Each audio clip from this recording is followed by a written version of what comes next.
Guys welcome back to a new video.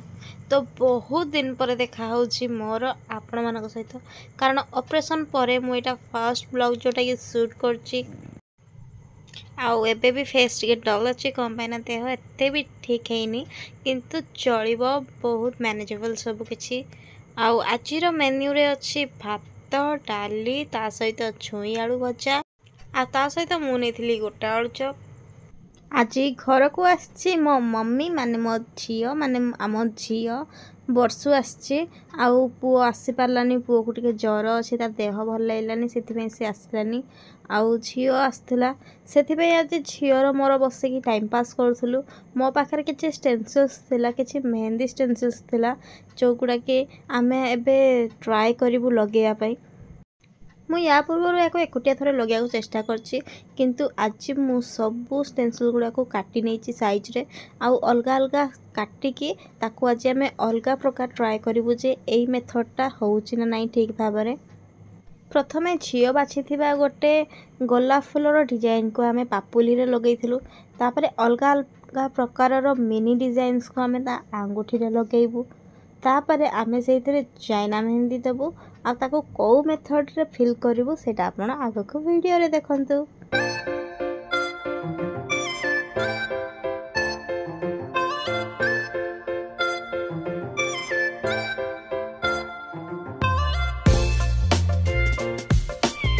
एबे आमे सबू स्टेंसिल गुड़ा को भलसे चिपकी नहींचु या ऊपर एबे मु मेहंदी देबी आ गोटे मेकअप ब्रश साहाय्य ताकू टिके समान करदेबी सबुआड़े फेले देबी तापरे आमे ताकू सुखिया को देबो आ स्टिकर को काढिकी तापरे हाथ धोइबू।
जो भी मेहंदी लगे आसनी से मेहंदी स्टेंसिल्स लगे बहुत ही सहज।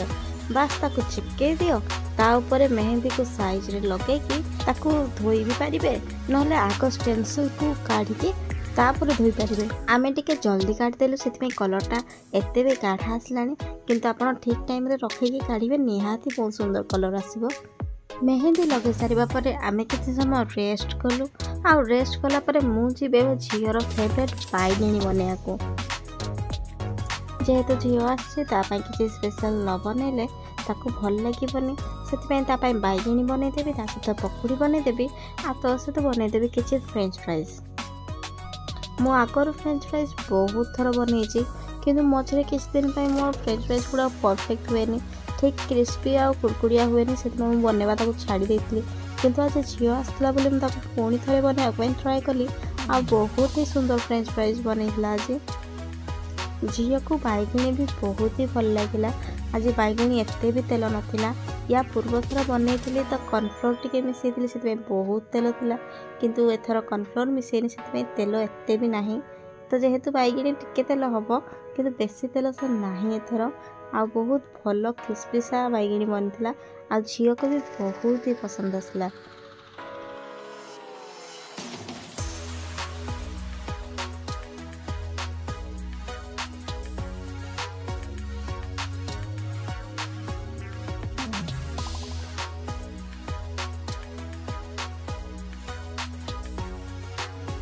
नाली साड़ी नाली साड़ी नाली साड़ी नाली साड़ी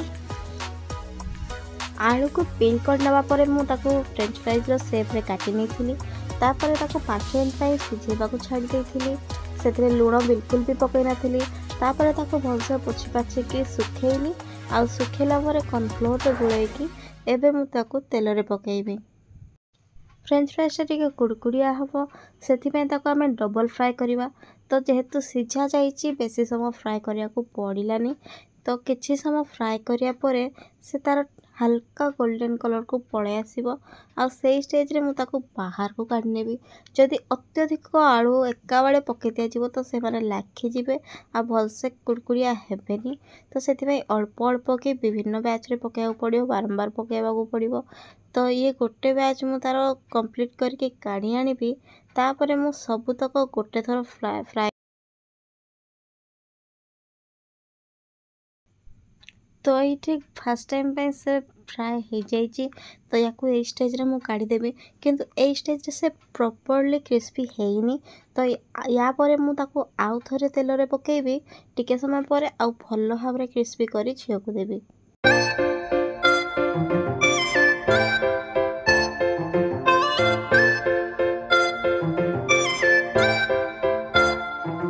एठी मु थोड़े फ्राए करके रखी आलू को पुणी थे तेल रे दौची सेकेंड बैच रे जेमती कि से माने बढ़िया से क्रिस्पी हो जिवे आ क्रिस्पी हो गला पर फ्रेंच फ्राइज खाइबा पई हो जिवो एकदम रेडी। फ्राइज एठी एकदम रेडी हो जाई खाइबा पई तो आपण माने भी बनातु आ एंजॉय करंतु एमती क्रिस्पी फ्रेंच फ्राइज आ ता सहित पकोड़ी। तो चलंतु आज मैं वीडियो को एठी शेष करछि।